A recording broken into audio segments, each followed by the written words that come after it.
Hi, I'm Ryan Graham and welcome to Northwest Newsweek. A funeral was held in Dryden on Friday for two young siblings who drowned in the Wabigoon River last week. They've now been identified as 15-year-old Caden Grant and 12-year-old Joycelyn Grant. According to the obituary posted for the two children, Joycelyn fell into the river on July 30th and did not know how to swim. Caden then went in to try to save her, but unfortunately he was not a strong swimmer either. First responders arrived quickly that afternoon and eventually recovered the two victims from the water. The tragic incident occurred in the river between the Dryden Recreation Complex and the pulp mill. Dryden Mayor Jack Harrison says emergency responders did all they could, and he encourages the community to support each other at this difficult time. This tragedy does remind us of the preciousness of life and the importance of looking out for one another, and just encourage our community to come together and support reflection of this event and kindness to everybody in our community during this time. A GoFundMe has been set up for the family with a $4,000 goal for costs associated with the loss and to help the family during this emotional time. Northwest Region OPP were dealing with a pair of highway fatalities this week. On Wednesday morning, a driver on Highway 599 north of Ignace spotted a body lying in the northbound lane. Police responded and the deceased was identified as a 48-year-old man from Ignace. OPP won't say at this point whether there was a collision involved, but the crime unit is investigating. Anyone with dashcam video is asked to contact OPP. One day earlier on Tuesday afternoon, a motorcycle traveling at high speed crashed into the ditch on Highway 17 west of Ignace. The victim has now been identified as a 60-year-old man from Kentucky. A man from Wapakika First Nation has been shot dead by police. It happened around noon on July 31st in a makeshift courtroom in the remote community. 24-year-old Tyrese Roundsky was pronounced dead at the scene. OPP say one of their officers discharged their firearm after the young man walked into the courtroom and approached the officer carrying a knife. The province's Special Investigations Unit was notified and a probe into the incident will now take place. The SIU is urging anyone who may have information about what happened or photos or video to come forward and contact their investigators. Premier Doug Ford was in Thunder Bay late last week to announce an investment of over $4 million into skills trades training projects around the Northwest. Ford says the money will be going towards 6 area organizations, opening doors to 500 paying jobs in the trades. Jessica Clement reports. Premier Doug Ford stopped by the International Brotherhood of Electrical Workers Local 402 Thursday afternoon for an announcement expected to help nearly 500 people in the Thunder Bay area find in-demand jobs in the construction, industrial, mining, and transportation sectors. We're building on that success and making sure that workers and businesses in Northern Ontario aren't left out, and that's why we're investing over $4 million in 6 new training projects right here in Thunder Bay region. Ford made the announcement alongside local MPP Kevin Holland, Mayor Ken Boshkoff, and Mohammed Farron, parliamentary assistant to the Minister of Labour. Holland says the investment ensures that Northwestern Ontario has a strong workforce for the future. In the face of global uncertainty, Ontario is stepping up to protect our workers and strengthen our communities. We are not only building a stronger skilled workforce, we are creating new pathways to prosperity for Indigenous communities, youth, women, and those living in remote areas. IBEW Local 402 was one of the recipients, receiving over $800,000. President Steve McEwen says the money will help them train aspiring electricians through in-class and on-the-job training. We now run a Tech Tools and Trades pre-applicant training program that allows, for our particular local, 20 new-to-the-trade participants to be able to learn the ins and outs of the electrical trade and start getting them the foothold towards getting their apprenticeship and moving forward in the industry towards skilled trades. The other 5 organizations receiving funding are Behind the Wheel, Liuna Local 607, Kiwetanuk Okimakanak Board of Education, Iron Workers Local 759, and Millwright Local 1151. Mayor Kim Boschkoff is hoping these programs will inspire local youth to enter into the trades. You know, we're great and blessed to have the college and the trades programs here that the trades are running, and it is a great future. So young people, think about being a tradesperson because it's going to be a great life for you. Ford was also at City Hall Thursday morning, announcing an over $800,000 investment through the Building Faster Fund. We'll have more on Friday's News Hour. Jessica Clement, TBT News. The township of Red Rock has become a leading contender for the new visitor center and headquarters for the Lake Superior National Marine Conservation Area. The community is offering up several potential locations, including its scenic waterfront. And Red Rock is receiving support from a First Nation that shares its name. The $37 million facility was originally planned for the Nipigon Marina. Parks Canada held a groundbreaking ceremony in May of last year, but the project was halted when the remains of an Indigenous man from at least 4 centuries ago were discovered. Members of the Red Rock Indian Band held a protest demanding that all ancient remains be returned to them.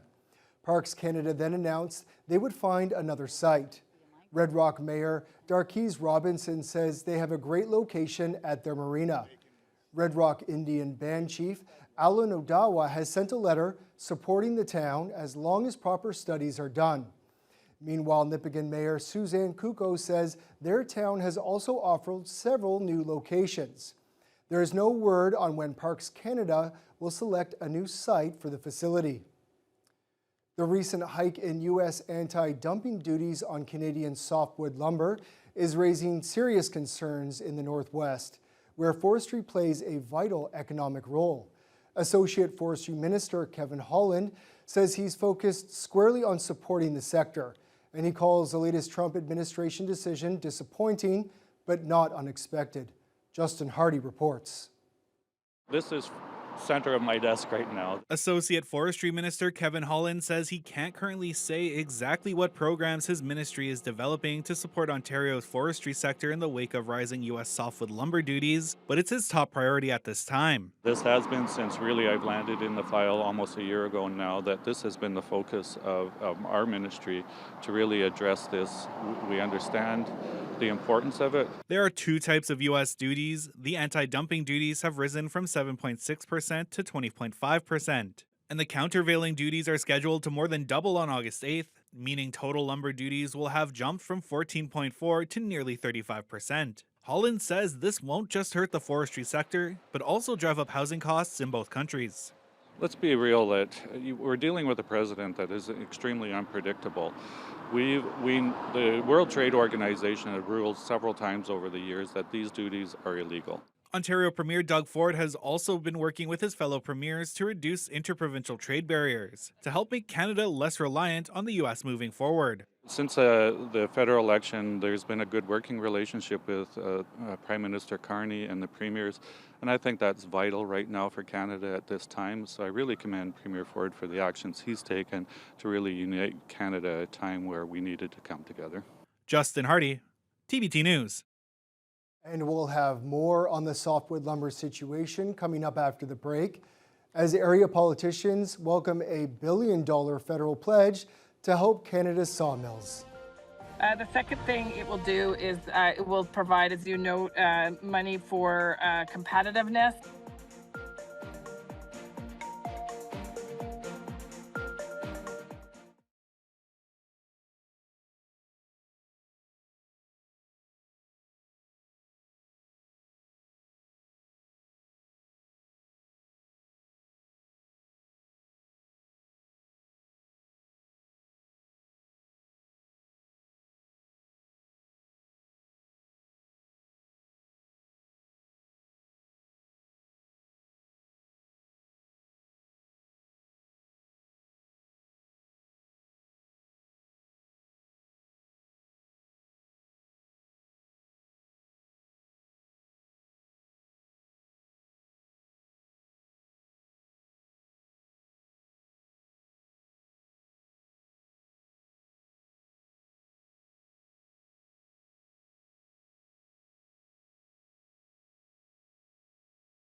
Welcome back.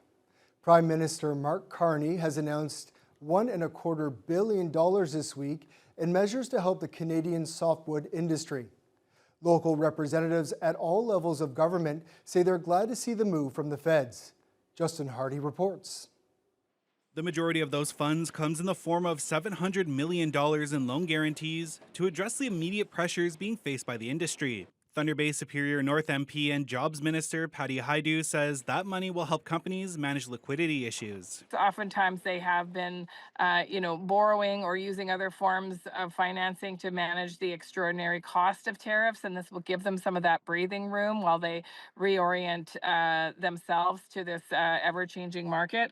The second thing it will do is it will provide, as you note, money for competitiveness and for the ability to expand and increase that domestic production. That competitiveness is what the $500 million product and market diversification investment is for. The investment also includes initiatives that support Indigenous-led forestry business development and diversification. Kevin Holland is Ontario's Associate Minister of Forestry and Forest Products, and he welcomes the move. But he also hopes the federal government is aiming higher than just keeping the industry afloat. For me, it's more than just sustaining operations. I want to see the industry grow. I want to see that growth in the industry. So like I said, with the announcement from the federal government being fairly new, we're still going through that these are some of the questions I'd have for Minister Hodgson. Is there a collaboration that we can between provincial and federal governments? Is it going to be something that is stacked?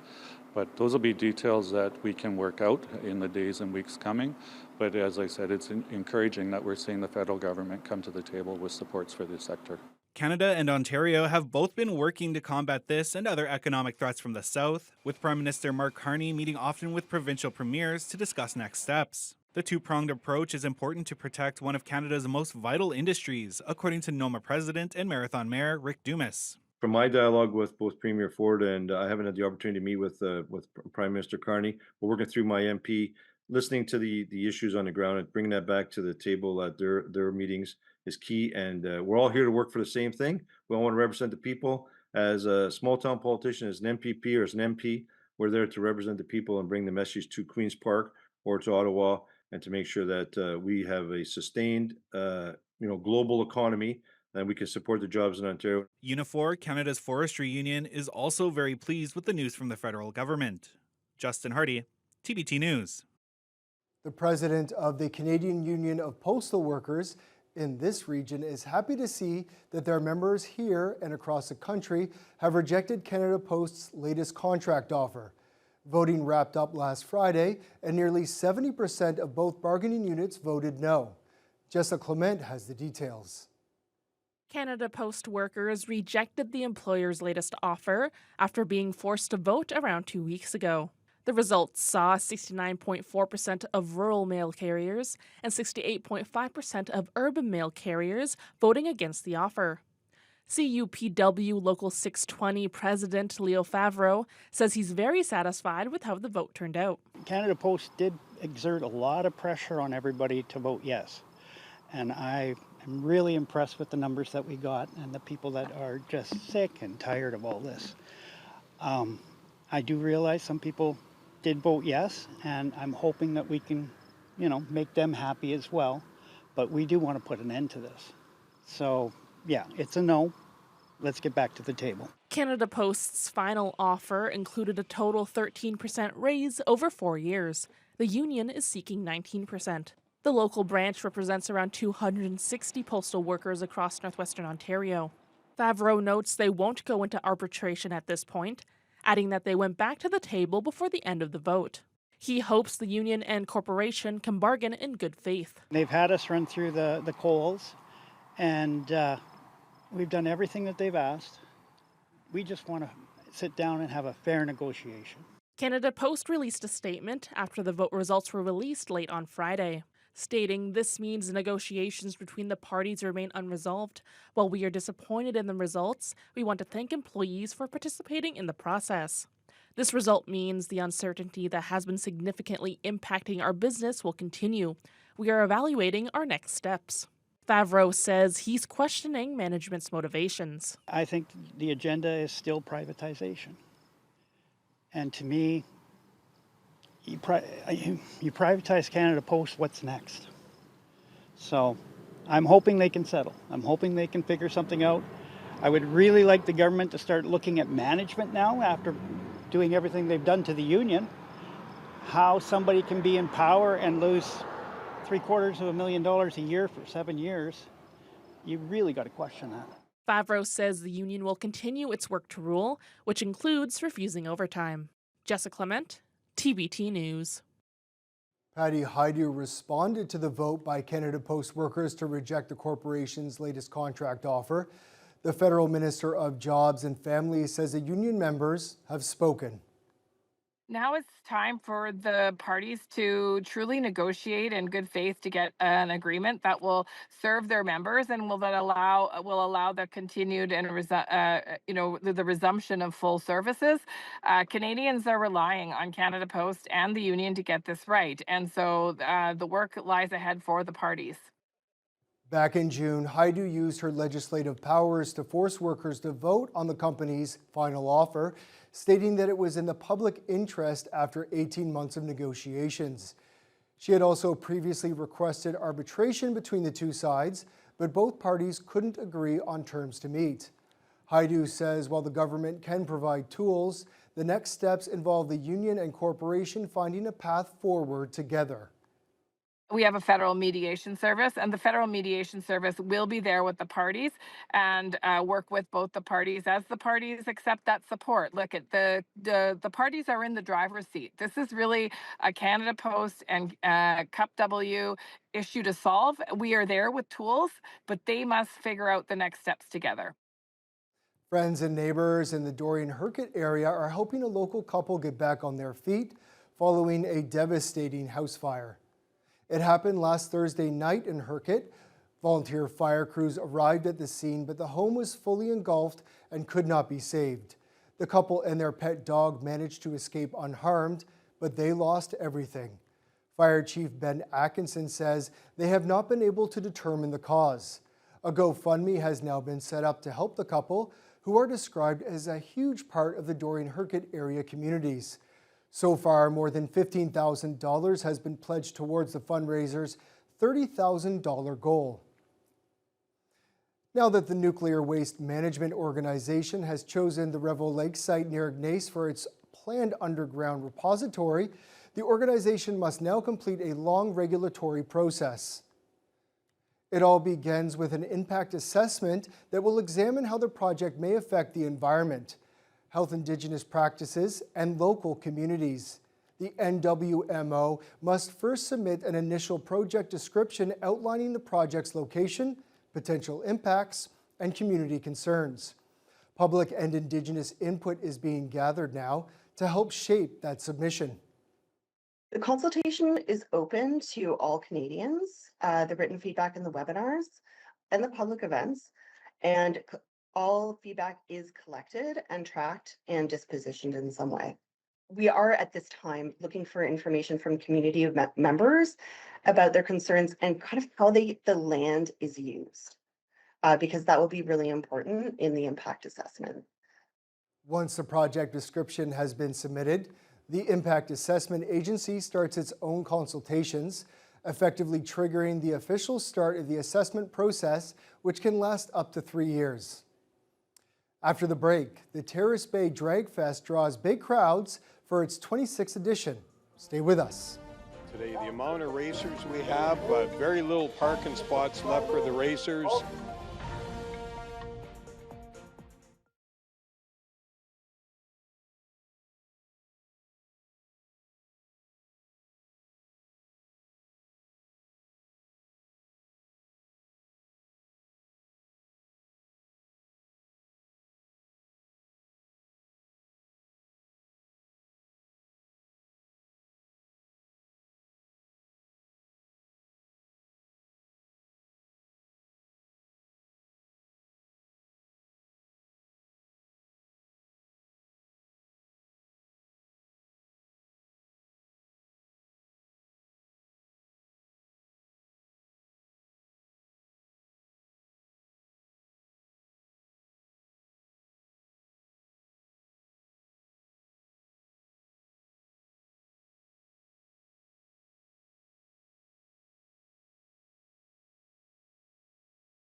Welcome back.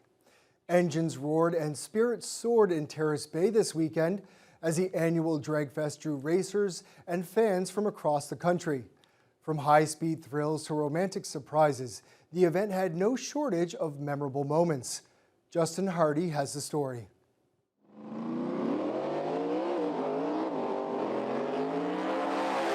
The bright sun and cool breeze meant a great weekend for racing at the 2025 Superior Classic Car Club Dragfest in Terrace Bay. Coming from as far as Alberta, racers and fans witnessed quite a few treats, according to club president Ray Jeanette. He says this year's event was a great success. Turnout has been amazing today. The amount of racers we have, very little parking spots left for the racers.